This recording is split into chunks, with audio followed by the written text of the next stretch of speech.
Hi everyone. I hope everyone is safe and is doing well. Today I kind of wanted to make a continuation to my previous video regarding ways to cope with anxiety, especially generalized anxiety disorder, and other also forms of anxiety disorders as well as depression. So last time we talked about, first of all, like planning out your day, scheduling it beforehand. Also, we talked about like journaling or narrating your day in the form of a story, first person. We also talked about the coping card, which, when you think about it, it's really powerful. For instance, writing things down that you've gone through before and that made you feel that you can live for the second day or made you feel that you can do something very strongly and proudly. So you kind of list that down and you look at it before you sleep or when you wake up so that you would remember things that you did and things that got you through the day, week, or year. And then when you look at them again, it reminds you of everything that you have to live for, which is pretty nice and powerful. And I feel it's very soothing. So try that out. And also, I tried it in the form of typing, but I also tried it in the form of something else. Like, you can either type it on the laptop in a Word document, or you can also like design little cards and put like stickers and colors, and even like if you want like certain things that you would design them with so that it would look pretty and at the same time you would have them in your hand. You can put them on your desk and order them, put them in a specific sequence as you like. But people who love to design things, I'm pretty sure that that would work for them a little bit. I hope it really does. It's really fun when you do it as well, not just type it. When you design a card and then you write things down or put like glitter and like make it colorful, it would look really nice and it's going to feel like you're doing something that's constructive and at the same time that is soothing and alleviating. So it would pretty much feel awesome.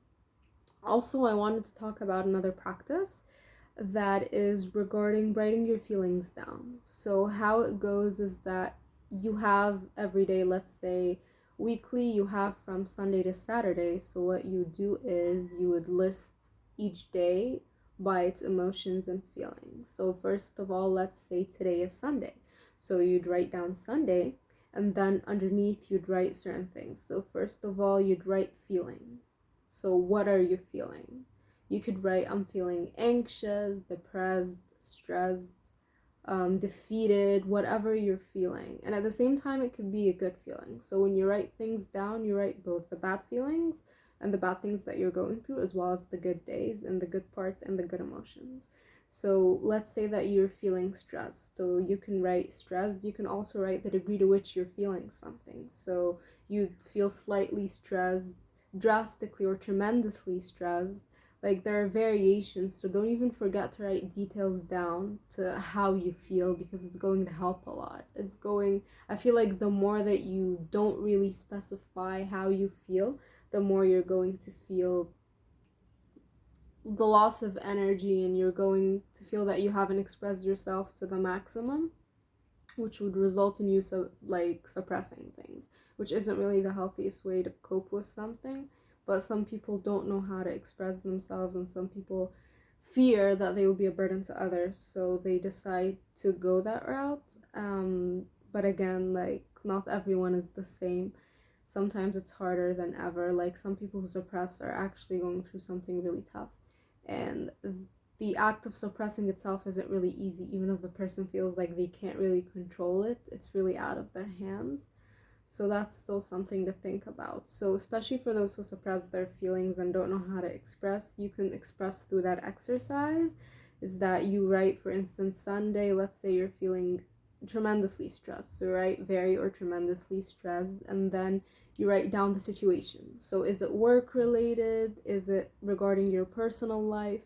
You write that in like few words, and then afterwards, you start listing like the coping mechanism, how you cope with it. For instance, I cope with it by swimming or journaling or talking to friends or chatting with my family, exercising, going to the gym, dancing, working. Sometimes when you're working on something, it really gets you off of what you're thinking about or what you're stressed about. Sometimes people who work, they feel less stressed when they do what they're loving or what they're passionate about.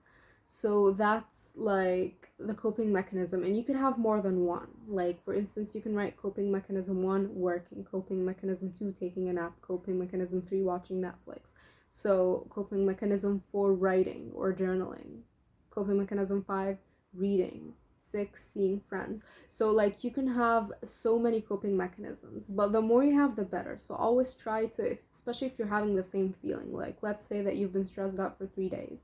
So let's say the first day only 2 coping mechanisms worked.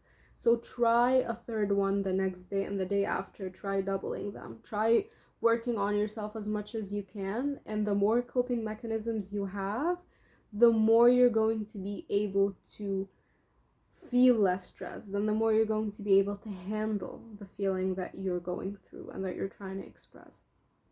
And hopefully it decreases by then. It's not going to completely disappear. I'm not going to lie to you, but it can be lessened and it can be dwindled and reduced. And that's one way that you can use. Hopefully it works differently with people, but I hope that it works, because even if you're progressing up to 2 or 5%, it's still something and it's still better than nothing. So that's one way. And then after the coping mechanism, you would write what's next or what to do next, which means that what have you not tried yet that you still want to try and that you think it could work with you. Some people might say talking to my therapist. So like if you haven't talked to your therapist about a certain thing or a certain emotion, you could write that down. Talk to a certain friend or talk to blah blah blah blah blah. So you write the certain person, and then what you try to do next is that you try to talk to that person next. So that's how it goes. The same thing goes for the good feelings and the good emotions, except that you don't write the last 2 down. For instance, I feel happy. What's the reason? The reason is today was a good day at work, or today I saw my friend, or today they celebrated my birthday, or today I feel proud of myself. Some days we feel the self-love a little bit extra, so you'd write that down. And also, because I forgot on the other one, the reason, you write it after the situation. So when it comes to your bad days, you write the name of the day also, and then the date next to it, and then you'd write down the feeling, then the situation, then the reason, then the coping mechanism, either 1, 2, or up to whatever you try really, and then what to do next. And for the good days, you just write down the date, the feeling, the reason, the situation, then the reason. So like that's how it goes. You document everything basically, and you express it as you go, because it gets quite really expressive, especially if you practice it a lot. So that's like one of the most powerful ways that you can also deal with whether if you're feeling anxious, depressed, or stressed, or even if you don't have energy, like, or and you feel a little bit down, like depends on the degree. You can always use this exercise. Even if you're feeling empty and you don't feel anything, you're feeling a little bit of void or whatever, you can also use this exercise to help you.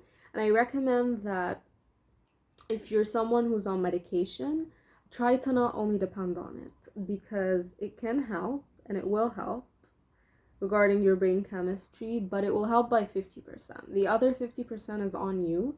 It's on the exercises that you do, and it's on how you work on yourself. So I recommend, if you're on medication, try this exercise and try the previous exercises that I mentioned, as well as try to keep doing something that you're passionate about, whether if it's fashion, if it's sports, arts, whatever it is, just keep on doing it. Try to develop a hobby that you've always wanted to try and that you thought that it wouldn't work for you. Try. You're not going to lose anything. Now, another exercise that I also want to mention is you have this decision making document. Sorry. And regarding the decision making document, what you do is that you document every single decision that you take throughout the day, which can help you make decisions and take them a little bit wisely and more rationally.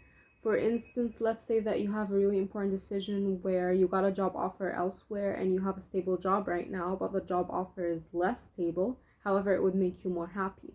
So you don't know what to do. You don't know if you should stay at your job and ignore something that you're passionate about, or go to what you're passionate about, but you're scared of losing stability and especially financial stability.